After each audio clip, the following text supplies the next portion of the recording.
When I was a kid DJ in the early 90s, I used to troll the releases section of the community radio station I broadcast through. I remember this one song I played with a plaintive and haunting chorus: living out on the street on only $25 a week, trying to make the rough ends meet, you've got to keep your fingers crossed. The refrain stayed with me throughout the years, but who recorded it was lost to me. I had a recollection of the album cover. It was something like a We Are the World type thing. I recall there was a big group of singers involved, and Deborah Conway was one of the singers. An image of her name listed on the album sleeve came to mind, and I was pretty sure the same album included a cover version of Rock and Roll Damnation by AC/DC. I recall living out on the street appealing to me because of my innate sense of social justice, even as a kid, and a belief in supporting those in need. I related to the description of homelessness and poverty also, given my own background of the same, and I was taken by the beautiful vocal delivery. Over the years, as the song came to mind again, I determined to find it, but internet lyric searches never turned up the words. It seemed to have dissipated beyond the annals of collective memory. That's often the case with having a phonographic memory for lyrics and tunes such as mine, which remembers snatches of songs and music that sit outside the conventional places where such things are catalogued. Nevertheless, the song sat with me, and the chorus came around every now and then. I would sing it to myself, and it did add to the person I shaped to be. I put on concerts and public events to raise money for good things, charity songs to raise money for orphanages in Nigeria and for research into helping the Tasmanian devil, festivals for the Aboriginal Housing Company in Sydney, theatre productions involving residents of public housing estates that put money back into local programs, and so on. I worked with those in need. As a life skills educator, I studied journalism and produced publications that investigated and exposed corruption. I reached out to those who inspired me, like Gary Clayle, the singer of Something Wrong with Human Nature and Everyone Needs Food, Clothes and Shelter, and supported where I could to encourage people I believed in to re-energise their music careers by connecting them with producers with enthusiasm and ideas. With Gary, I once tracked down all his recordings on CD when he told me he didn't have a copy of them all, as a way of helping bring them home. And when the window of opportunity was ajar, I'd look for living out on the street and ask around to see if anyone knew of it. I wasn't giving up on it. I just thought perhaps someone would post about it at some point and I would get a chance to hear it again. Giving time to finding the song again made sense in terms of my personality, as someone who was prompted to nurture people and see them on their way. Songs that speak of the same struggles, written by people with an outlook on life similar to mine, are important to me.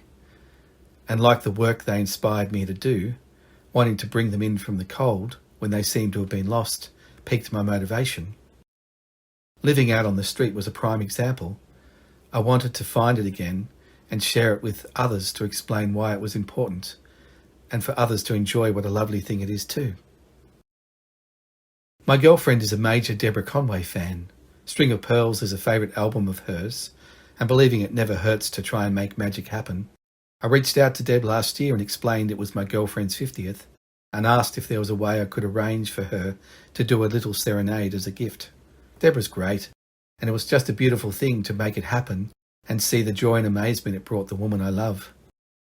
I did take the chance afterwards to ask Deb about the song I was searching for too, being certain she was listed as a contributor, but she had no recollection of it, while also noting the 80s were a bit of a haze. It left a further puzzle for me as to why I recalled her name being linked. In continuing to think of possible directions to find the song, I was sure I was on a winner when I stumbled across reference to a recording by a group calling itself The Rock Party, which had released a song called Everything to Live For in 1986. I thought perhaps this was the song I was after, and the lyrics I recalled might be within the song or maybe on a B-side. It certainly seemed to fit the bill.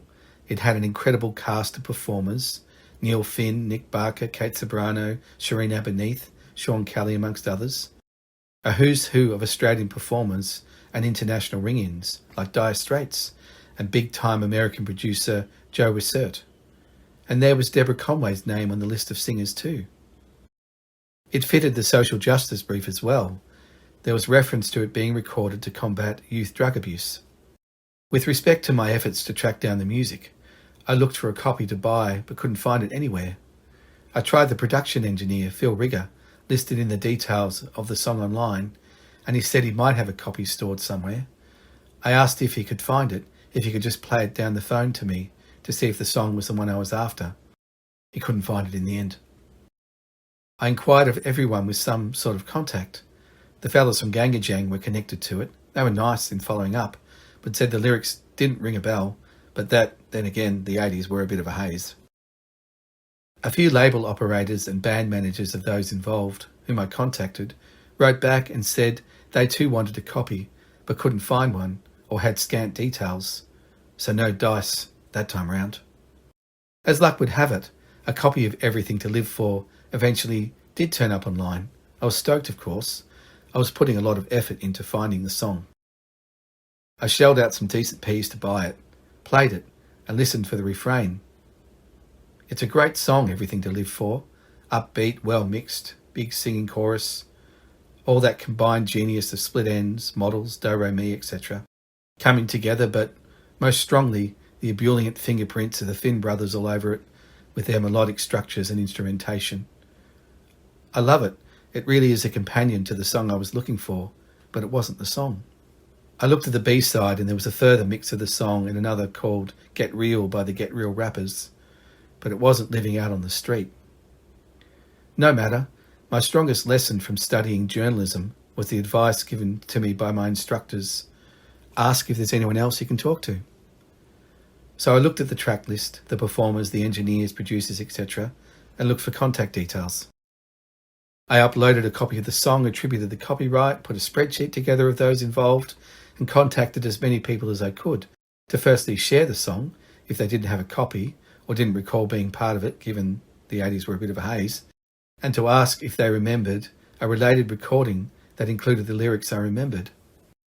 I chatted to Terry MacArthur, songwriter, impresario and producer who, with Deborah White, oversaw the recording of Everything to Live For in support of the National Campaign Against Drug Abuse, now the National Drug Strategy. He gave me great insight into who was there and how the recordings came together. Neil Finn took the lead. Terry recalls him as a visionary whose level of perfectionism got a good result, but created some tension when at odds with most everyone else who rolled up on the day of the recordings in somewhat of a haze to do their bits with Keith Richards' level spontaneous enthusiasm and looseness. The particulars of living out on the street, though, eluded Terry as well.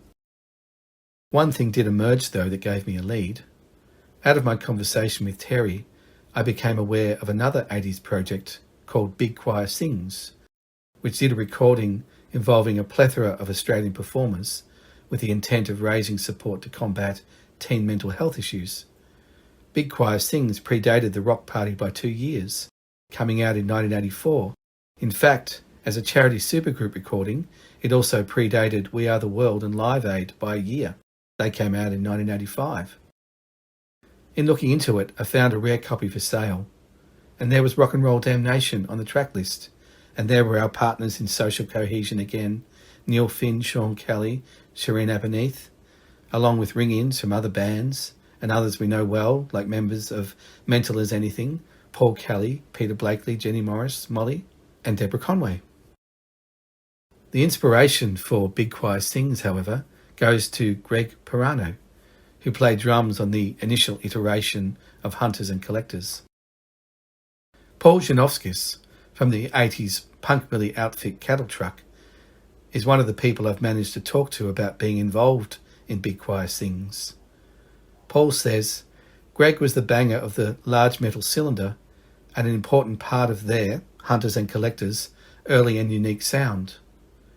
Greg had a lot of connections in the Sydney entertainment world also. He was definitely the main man behind the Melbourne contingent of singers, and the not really singers, and would have been the reason we did the trad Maori song, Big Choir Sings Pokari Kari Ana, the last track on the album. He's a Kiwi. There was a Sydney contingent developing at the same time, and after some practices, Greg arranged for the Melbourne crew to go to Sydney and join up with the Sydney crew and do a few performances up there, which I recall being good fun and well attended. I think he was also behind the big recording session done at the famous Studios 301, Billy Field's studio. I suspect he also arranged for Cameron Allen to produce and for the eventual record release. I think everyone involved was doing it for love, not money. Now LA-based successful film producer Nick Conroy, who was also part of the music scene in Sydney at the time, including Big Choir Sings, also credits Greg, saying, "I've always thought at the time that it was amazing that Greg had the influence to get loads of people from current bands to participate in the Big Choir. The live events were so different from the record, and we did different songs on the night depending on inspiration. One live performance, Neil Finn sang Tom Jones's It's Not Unusual, while the rest of us just cavorted in the background all dressed up in pyjamas. So much fun. Other times we all wore black cloaks like a church choir. We did that in Melbourne at a nightclub. I'm trying to remember the name of either the Underground or Inflation." So I was right. There was a Rock and Roll Damnation cover out there. It was a social justice orientated recording, and Greg, Neil and Sean led the charge on the 1984 project, Big Choir Sings, while Neil and Sean oversaw the 1986 Rock Party effort with Everything to Live For. I'd found the Callisto and Io circling the Jupiter of my recollection, but not the Ganymede, yet. In further chats with Deb, she did later solve one track list mystery for me though. The lead vocal of Rock and Roll Damnation on Big Choir Sings is attributed to Polly Hester, who turned up on none of the reference searches I undertook. I knew that Paul Hester only had one sister, Carolyn, so it wasn't her, and as multi-talented as Paul was, I couldn't see him pulling off a vocal like that under an alias. Turns out it was Deb all along, added under the joke pseudonym Paul gave her while they were dating at the time. Another string to her bow, or pearl to her string of pearls, being the mysterious voice behind Tracy Mann's singing character in Sweet and Sour, singing on both the Big Choir Sings and the Rock Party projects, as well as being the famous Just Jeans Billboards campaign Mystery Backside. I think a companion to a light bulb moment going off in your head is a neon sign that flashes the word dummy in an off-kilter fizzle. For posterity, I recalled, I did tape those radio shows I'd done as a 15-year-old on 3CCC FM. My program had been called Hit on This, and had broadcast from 1 till 3 on a Saturday in 1990. I even made up business cards on my electric typewriter and handed it around the school, much to the scepticism of my school chums, until I brought in a tape recorder to class and played them the evidence. As the sign spluttered in my head and did its best to light up an arrow and the words "this way," I realised that somewhere in a box of detritus in the shed, there was every chance I'd recorded the show on which I'd played Living Out on the Street, and I might still have the cassette with it on it. After some studious fast-forwarding and rewinding, I heard my 15-year-old self doing a preamble to the song and announcing it as Fingers Crossed by Noel's Cowards. There it was. After all the lateral thinking I put in the years of searching for it and the recollections of others, I had it on tape. Well, that made me rueful, if not happy. Not that I regretted the lines of inquiry that had brought me into contact with Everything to Live For and Big Choir Sings.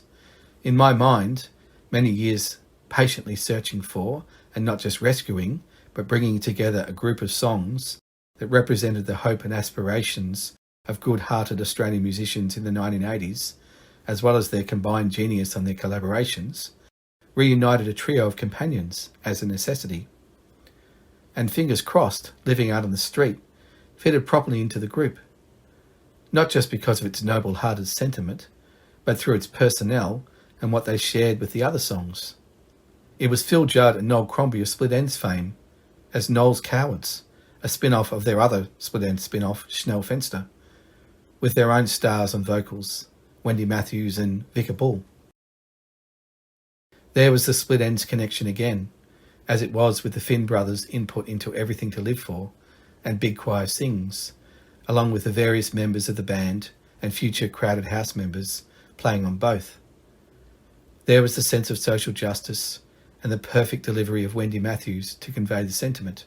I got myself a 45 of Fingers Crossed and Had It and the other songs lovingly digitised so I could upload them, hopefully to share them with the artists involved, to thank them for adding to the soundscape underpinning the motivation for my art, and if they didn't have a copy, to bring the songs home to all of us, including them. It closed a circle of curiosity for me. I knew the song now, that had stayed with me all those years, but I also now have the music for a whole lot of other songs and projects that are a doorway into the social justice side of Australia's music scene in the 1980s. Andrew and Lisa Barnum, who had the 80s hit Boombox with their band Vitabeat, are a good example. Andrew came back to me with delight when I shared a link for Everything to Live For after seeing the pair in the liner notes and writing to them to ask if they remembered being involved and if they'd like to hear the song again. Andrew says, to be honest, one forgets about these moments in time. Your note sent me scurrying to my record collection to find a copy. Yes, we have one. We recorded all our Vitabeats releases at Studio 301 in 1985, hence the invitation for Everything to Live For. Our national hit Boombox connected with the same positive messaging at the time. The first line is, "How can you stand there and say it's over yet? We've only just begun to try." Andrew's comments speak to me of what the music in the trio of songs is all about for the artists involved, as well as myself. It's not just the recollections and pride of making such marvellous things happen, but also what it has meant and continues to mean to them as inspiration for the music they keep making and the lives they've led since, as it has been for me.